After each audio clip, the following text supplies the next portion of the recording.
역사는 참 우리들에게 많은 것을 가르쳐 주는데요.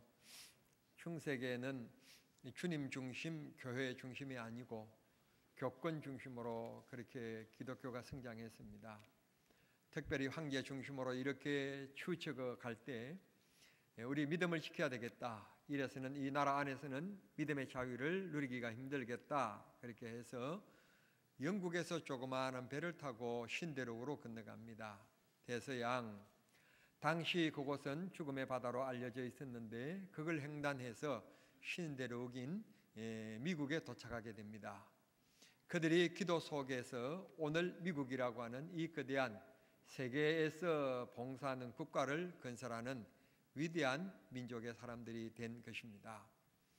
그들이 그곳에 도착해서 옥수수 씨를 인디언들에게 얻었고 그것을 농사를 지어서 거두게 됩니다.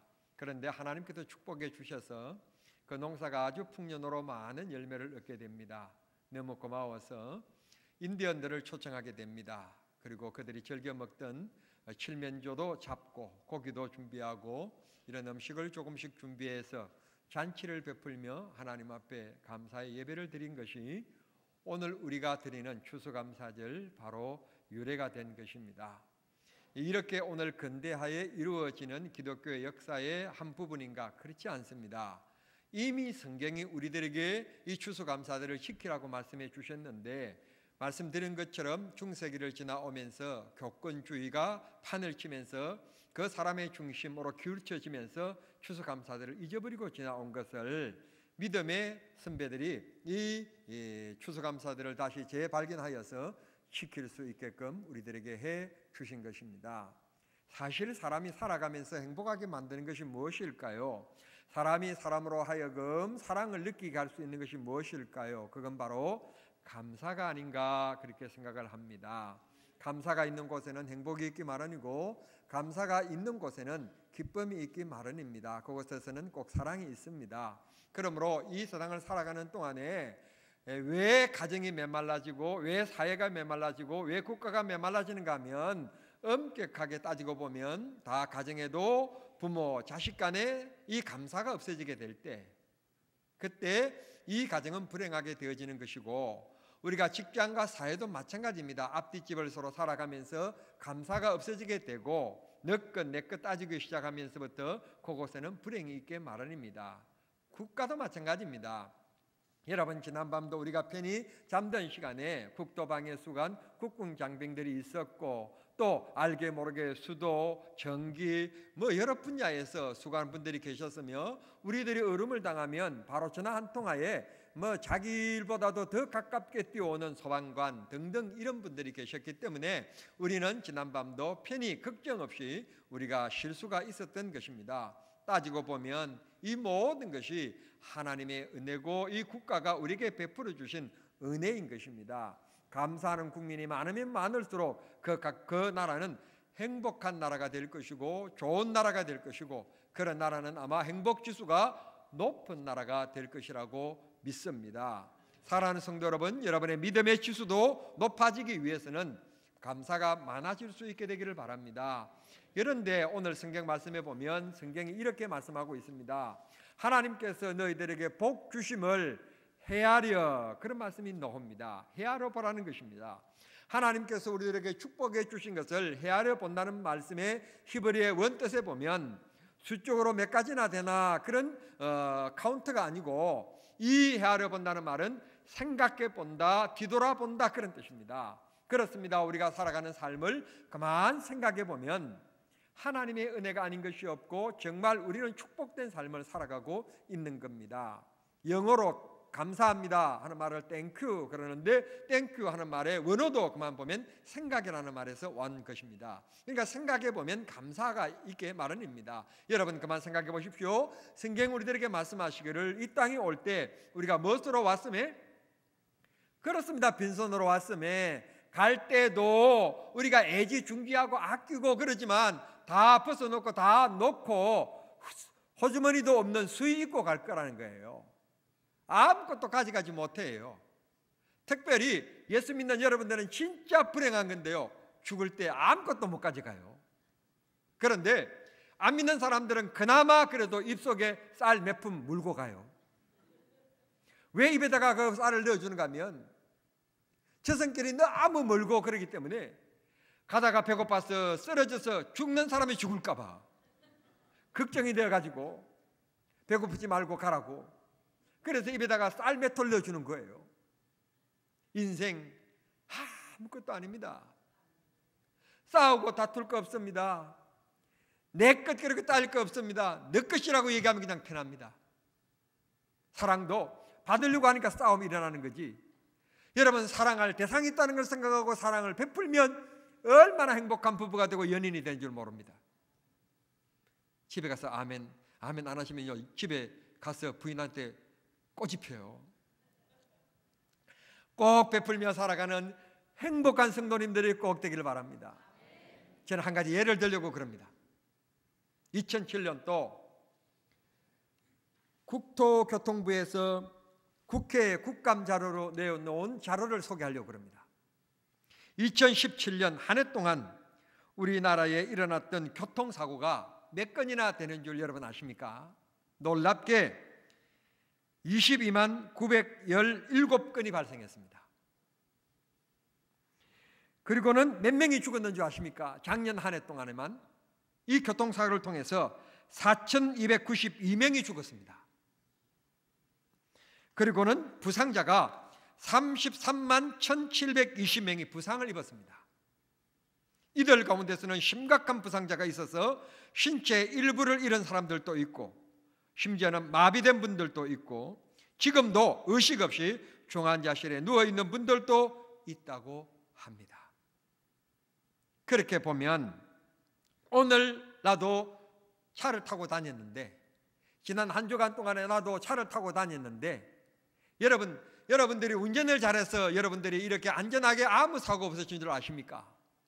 놀라운 것은 이렇게 많은 사고가 일어나는 것이 운전 부주의일 뿐만 아니라 남이 졸다가 버스가 뒤에서 들이받아가지고 버스는 운전사는 안 다치고 앞에 가는 승용차는 몽땅 다 죽었어요.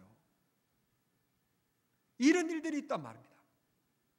여러분들이 우리 교회에 들어오시다가 1층 홀에 복도에 가시면 그림이 붙여 있는 것을 보실 수 있습니다.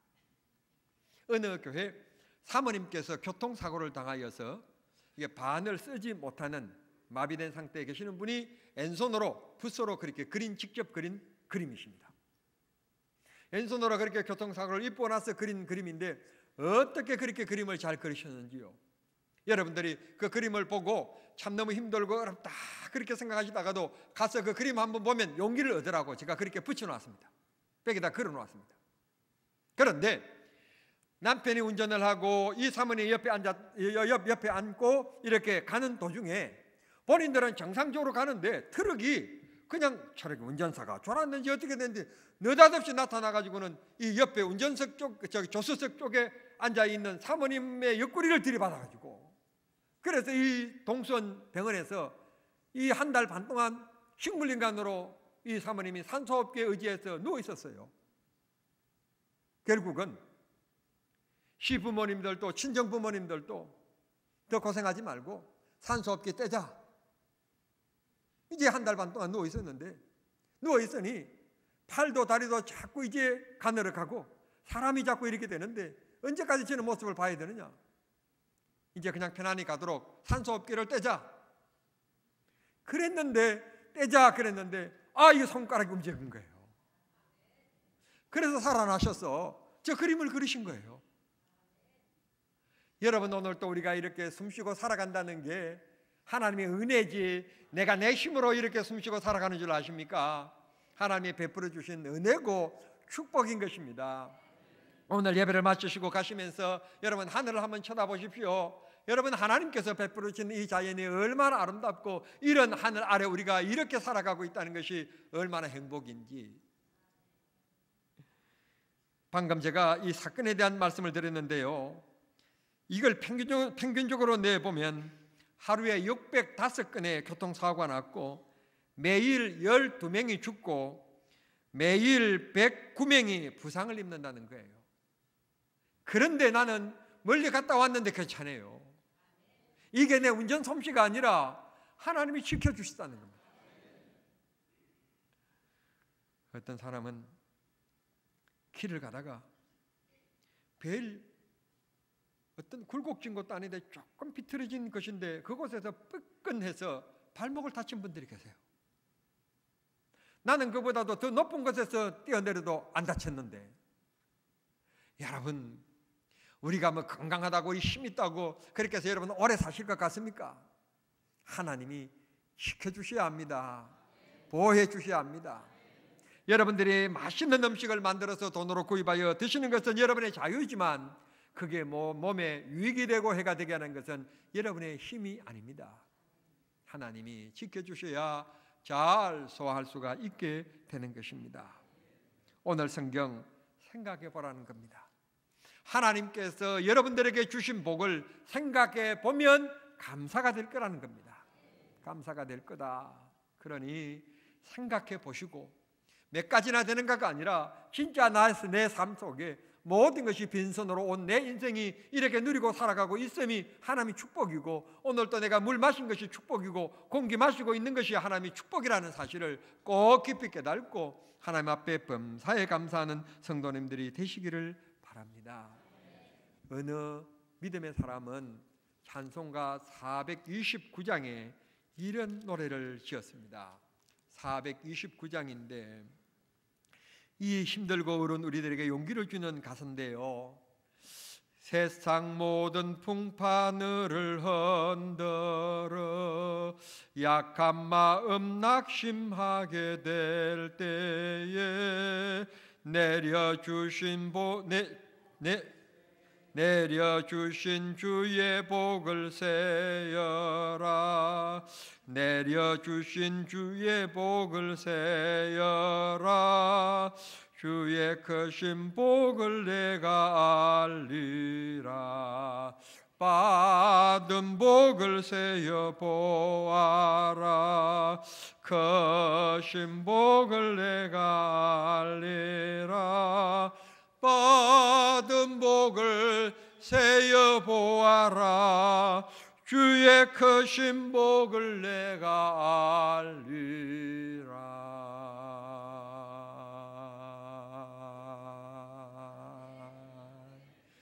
그렇습니다. 생각해 보면 하나님의 은혜가 아닌 게 없어요. 믿음이 무엇입니까? 의지하는 것입니다. 의지한다는 말은 그분이 나를 붙들어 주신다는 말이고 그분과 나의 관계가 형성됐다는 뜻입니다. 그런데 그분이 바로 하나님이십니다. 그분이 나와 함께 깊은 관계를 맺었으니 감사할 일이지 않습니까? 감사가 있는 곳에서는 성령님의 역사도 있습니다. 받은 복을 늘 헤아려 보며 내 마음에 불평이 일어날 때 내가 지금까지 살아온 것이 하나님의 은혜인 것을 생각하면서 범사에 감사하는 성도님들이 되시기를 바랍니다. 감사하는 자에게는 하나님이 더 감사케 한다고 했고 하나님이 책임지며 채워주신다고 했습니다. 이게 성경의 약속입니다. 그러므로 감사의 생활을 통하여서 하나님의 손길이 여러분의 삶을 늘 풍성하게 만드는 은혜가 있게 되기를 우리 주님 이름으로 축원합니다. 기도하겠습니다. 사랑하신 하나님 감사합니다. 추수감사절을 주셔서 특별히 저희들로 하여금 감사를 생각하게 하시고 감사케 하시니 감사합니다. 이 절기만, 이 주일만 감사의 주일이 아니라 내 삶의 전부가 주님의 은혜인 것을 기억하며 감사의 나날이 되게 하시고 내 입술에 어둠의 세력인 불평하고 비난하는 하나님 마귀의 모습이 절대로 있지 않게 해 주시옵소서. 늘 우리는 찬송하고 감사하는 믿음 되어서 하나님을 기쁘시게 해 주시옵소서. 우리가 하나님 앞에서 난 일꾼으로 살기를 원합니다. 주님의 백성답게 살기를 원합니다. 주님 도와주시옵소서. 나의 부족과 연약감, 흠을 주님이 잘 아시지요. 가려주시고 용서해 주시고 채워주셔서 승리의 삶이 되게 해 주옵소서. 예수님의 이름으로 기도하옵나이다.